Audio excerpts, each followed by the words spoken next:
Hey everyone, welcome back. I'm Michael, and we're going to be getting right back into some more Reddit stories. If you enjoy the video, make sure to leave a like and subscribe. Now, without further ado, let's begin. This story was posted by a user named PridefulB in the AITA subreddit. The post is titled, "I made a response to my friend's confession after she rejected me. I don't expect you to like or agree with what I'm about to say, but it has always been the way I am, and I've never lied about it. My friends have known this about me for years, and it just feels like they want me to break my principles for the sake of doing it, which feels toxic to me. I am pretty sure I am in the right, but my friends heavily disagree, so I wanted to ask for outside opinions. I have always been prideful to what some would call a fault, but I would call the lack of pride I witnessed the same if I were being brutally honest, so maybe we're just different people. I've had the same friend group for most of my life. We're all in our mid-20s. I do not believe in the whole breakup or get back together or the yes no thing. If you say you don't want me, you don't want me. End of story. We can close that book and get back to where we were, no problem, and I won't bring it up again."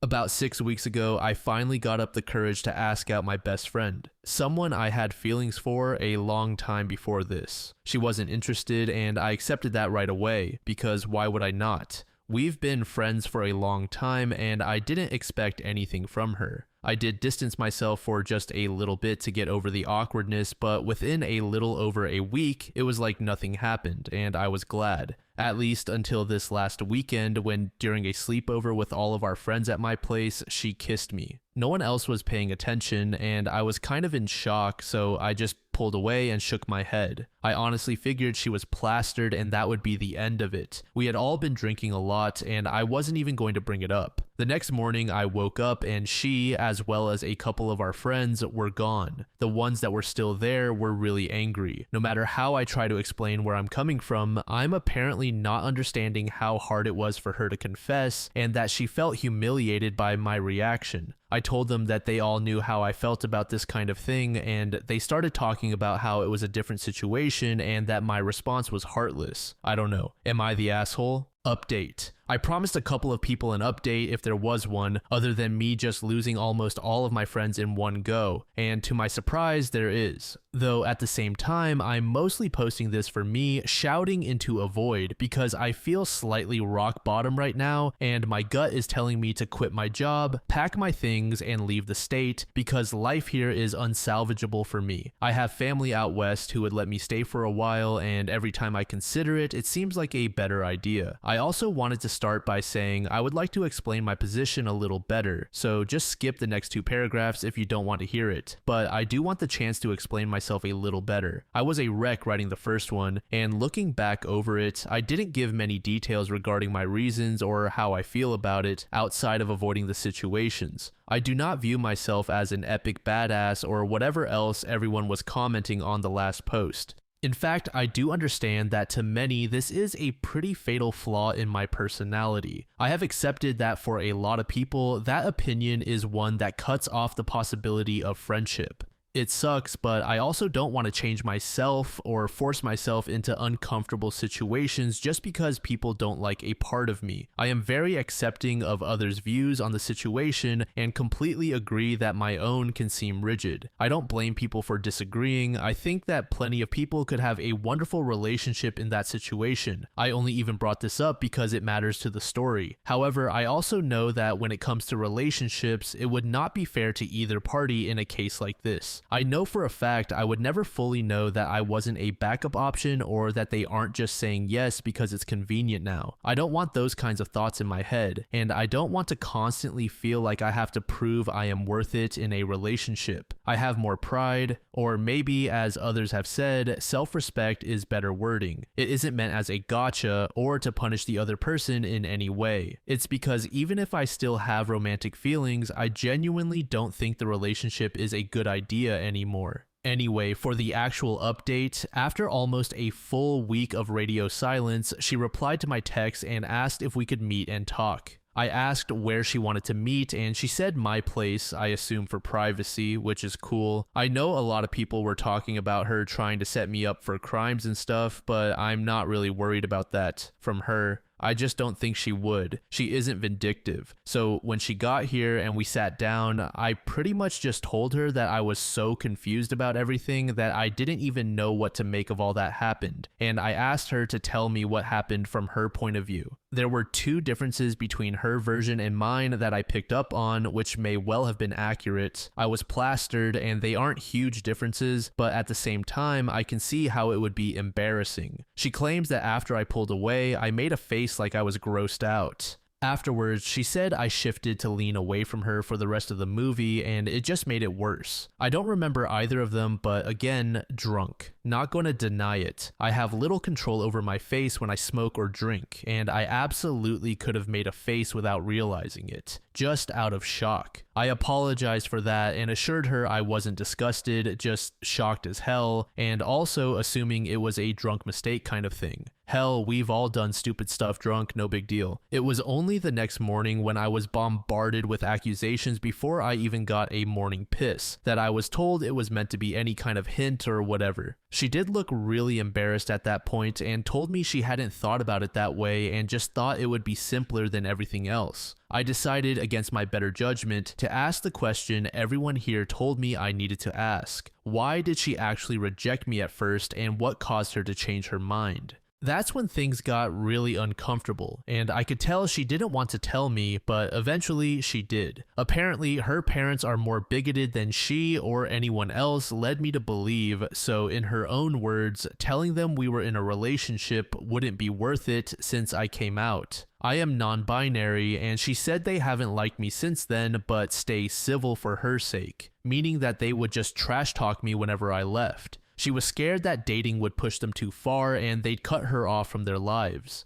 She said that she'd hoped maybe we could try dating quietly, and if things got serious enough, then she could tell them. I pretty much just told her I had a lot to think about and asked if I could have some time. She agreed and left, and I don't know if I'm more furious, embarrassed, or hurt. Why didn't she tell me before now that they were saying that kind of stuff about me? What kind of friend does that? I'm not saying she had to cut them off or stop seeing them. I totally understand weird dynamics with parents, believe me, but maybe tell me that they have an open disgust and hatred for my existence before I decide to help them with household chores and treat them like family. I mean, I grew up with these people. For God's sake, I thought of her mother as better to me than my own. I am so sick to my stomach with grief. I'm pretty sure we aren't going to be able to be friends anymore, and it just hurts. I grew up with her. She is the first person other than my dad I came out to, and I never ever thought there would be anything she would do that I couldn't forgive her for. But making a fool out of me for years, then suggesting we date quietly so her family doesn't have to know she's with the local freak show just feels way too far. I want to forgive her, but she's not even sorry. She didn't even apologize for anything. I want to see her reasons. I want to give her the benefit of the doubt, but it just hurts. I'm not sure if I wish I hadn't followed the advice or not right now, even though I know it's better to know. I am glad at least that I will know to stop wasting time, labor, and money on people who hate me. But to know that they hate me is so painful.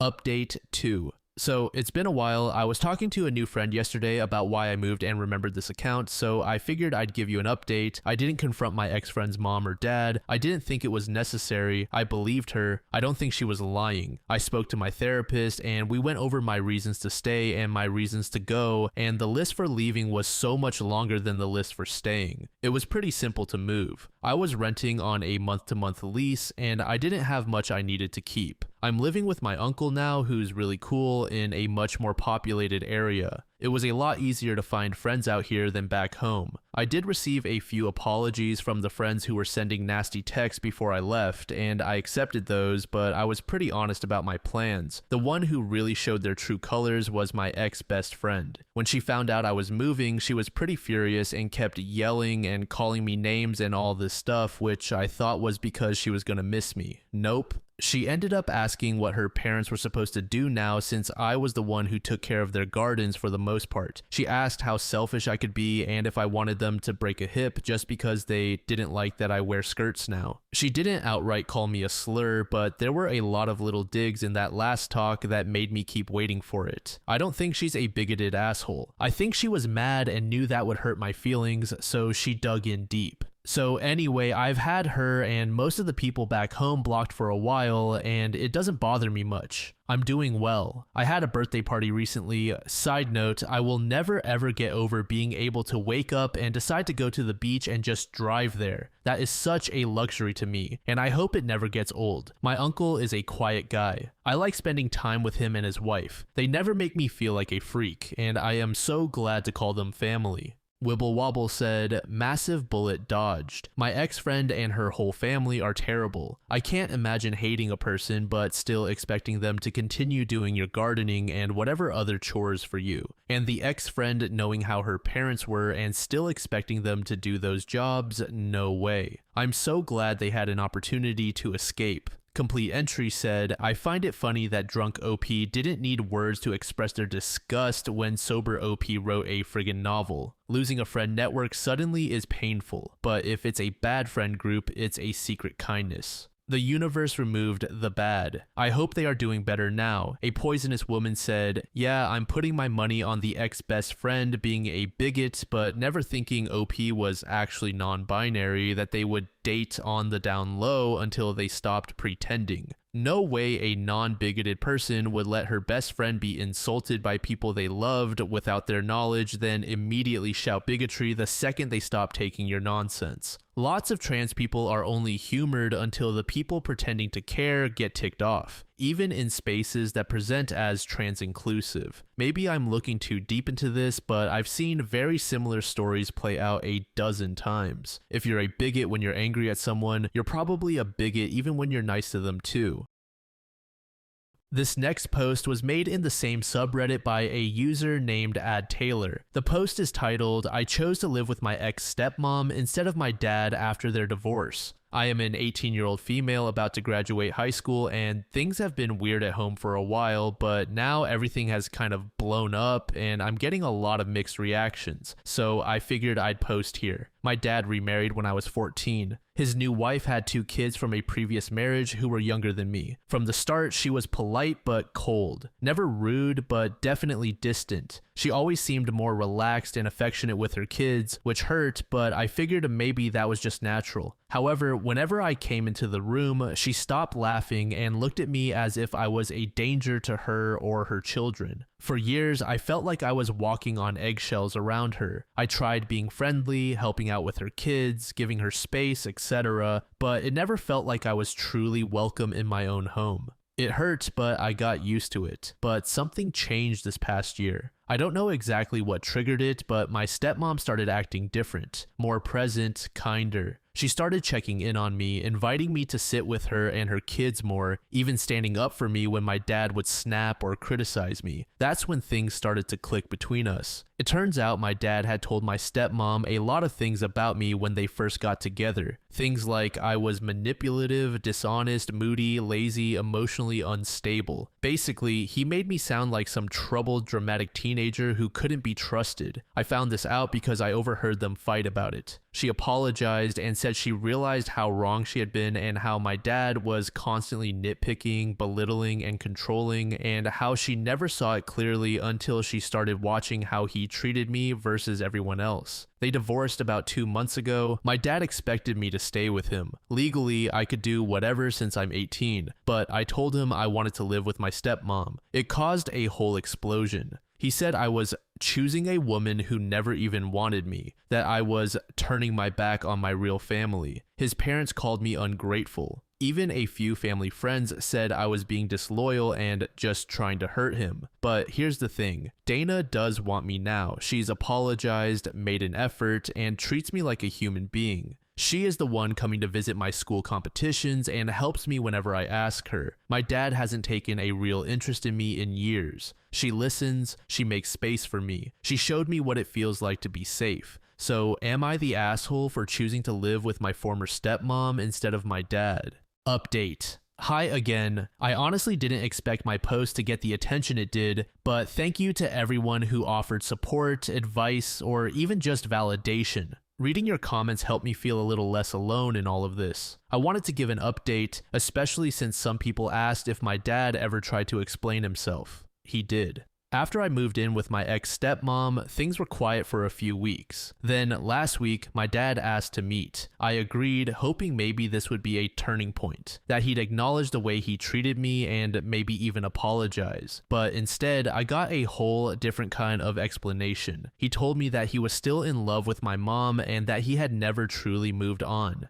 He said that after she died, he felt like he lost not just his wife, but a piece of himself. He admitted that he married my stepmom not out of love, but because he thought building a new family would help him fill the void. But it didn't. Instead, he grew bitter and angry and started taking it out on everyone, on my stepmom, on her kids, on me. And then he said something that completely shattered me. He said he never wanted her to bond with me because if she did, it would feel like my mom was being erased, that he couldn't handle the idea of me loving someone else in a mother role. That every time he saw my stepmom and me getting along, it felt like I was letting go of my mom and replacing her, which is just not true. I will always love my mom. Nothing could ever change that. But I also deserve to have people in my life who care about me now, people who show it. My stepmom has done that. She's trying and she's here. When I asked him if he realized how much he'd hurt me, how he'd changed from the dad I remembered, he didn't deny it. But he also didn't apologize. He just said he was dealing with his grief the only way he knew how, and that I should respect that. He told me my stepmom was taking me away from him, and that I had replaced my mom. He said, word for word, "You chose her over your real mother's memory." I walked out. I don't think I will talk to him again unless he does apologize and changes his ways. I'm still processing all of this. I'm trying to hold space for the version of my dad who was kind, who tucked me in at night and made waffles on Saturdays. But I'm also not going to pretend the last few years didn't happen. Grief isn't an excuse for cruelty, and choosing peace and love now isn't a betrayal of the past. My stepmom's not perfect, but she's trying, and for now, this feels like the healthiest place for me to be. We're rebuilding something strange and new, but it feels more real than anything I've had in years. I don't know what the future holds with my dad, but I know this. I'm allowed to be loved, and I'm allowed to choose it wherever I find it. Thanks again, Reddit. Zesty Clothes Society said OP's dad's unresolved grief made her lose her dad too. I wish they are able to build something stable with their stepfamily. I also hope one day their dad comes around and understands the hurt he has caused. To this user managed consequences said, "It sounds like OP is very emotionally grounded for someone so young." When I read what she wrote about deserving love, that was profound and beautiful coming from someone so young. Pancreatic Cyst said, "Parents who belittle and isolate their children from others to protect their insecure mentality are so messed up." This final post was also made in the same subreddit by a user named OKRepeat. The post is titled, "I didn't let my mother-in-law come over after she destroyed my Millennium Falcon Lego set. I am a 38-year-old man living with my wife, who is 37, and our 7-year-old son. I work as an engineer, and my wife is a senior supervisor at a law firm. I have always loved Legos since I was a kid, and sure, it's kind of childish, but it makes me happy, so I've kept it as a consistent hobby throughout my adult life. In 2024, I spent months building the Millennium Falcon with my son. It is our pride and joy, and I often show it to guests who come over. My wife doesn't really get the hype, but doesn't mind either. In early March, my wife's parents came over for a week to spend time with us. As I usually do with guests, I asked them if they would like to see my Lego collection. They agreed, and I showed both her father and mother my Millennium Falcon. Her father was amazed at the time it took to build my sizable collection, but her mother said that it was a waste of time and that I should focus on being a real man and move up the corporate ladder. I laughed it off because she's pretty old and I figured she just held very old-fashioned beliefs. We left the room and nobody really mentioned it for a few hours, but at dinner, her mother said out of nowhere that I should give up all this Lego nonsense and be a real man. We ignored this and moved on, but you could see in her expression that she was not happy. Nobody said anything about it for the rest of their stay, and all seemed well the morning they left. They left at 3 a.m. to catch a flight, and we waved them off. I went back to bed, but the next morning I awoke to find my Millennium Falcon smashed to pieces with a note from my wife's mother calmly saying that this was for my own good so that I can be a real man and focus on what matters. It turns out she had quietly destroyed it in the night and left in the morning. My son and I were very upset. I called her in the morning, but she refused to apologize. I said that until she apologized, they would not be coming back again. My wife is not happy with my decision on this matter, and honestly, I'm starting to wonder if I overreacted. Did I go overboard, or am I in the right? Update. First off, I want to thank everyone for the outpouring of support. It's been wonderful seeing how everyone's advice has helped me realize a few things. I had a good, long talk with my wife in an attempt to resolve the situation, and we again called my mother-in-law hoping it would diffuse the situation and bring things back down to earth. Instead, tensions have only seemed to escalate. For anyone who didn't see the original post, my wife's parents came to visit for a week, during which things went relatively smoothly, aside from some disparaging comments about my Lego collection from my mother-in-law. But after they left in the night, we discovered the Millennium Falcon destroyed with a note from my mother-in-law saying she did this so that I could move on and be a real man. Firstly, after lunch, my wife and I discussed the situation adult to adult. I expressed my feelings about her not being behind me in this. She admitted to having harbored feelings against my Lego collection. She also admitted to secretly agreeing partially with my mother-in-law.